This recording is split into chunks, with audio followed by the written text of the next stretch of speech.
Presiden Joko Widodo dikabarkan menunjuk Kepala Staf Angkatan Laut Laksamana Yudo Margono menjadi calon Panglima TNI menggantikan Jenderal Andika Perkasa. Kabar ini pun sudah dibenarkan Menteri Sekretaris Negara Pratikno. Olehnya saat ini Laksamana Yudo diminta untuk bersiap menjalani uji kelayakan dan kepatutan di DPR RI.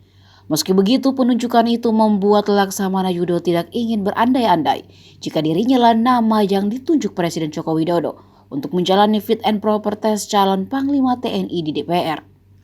Menurut Kasal Yudo, surat Presiden Jokowi terkait pergantian Panglima TNI baru dikirimkan Rabu 23 November kemarin. Tapi ia tidak mengetahui nama siapa yang tertulis di surpres tersebut untuk menjalani fit and proper test calon Panglima TNI di DPR. Namun Yudo tetap mempersiapkan diri dalam menghadapi uji kelayakan dan kepatutan calon Panglima TNI. Mantan Panglima Komando Gabungan Wilayah Pertahanan 1 ini juga menegaskan dirinya tidak ingin berspekulasi akan lolos dalam fit and proper test. Adapun Andika Perkasa akan memasuki masa purna tugas pada 21 Desember 2024 mendatang.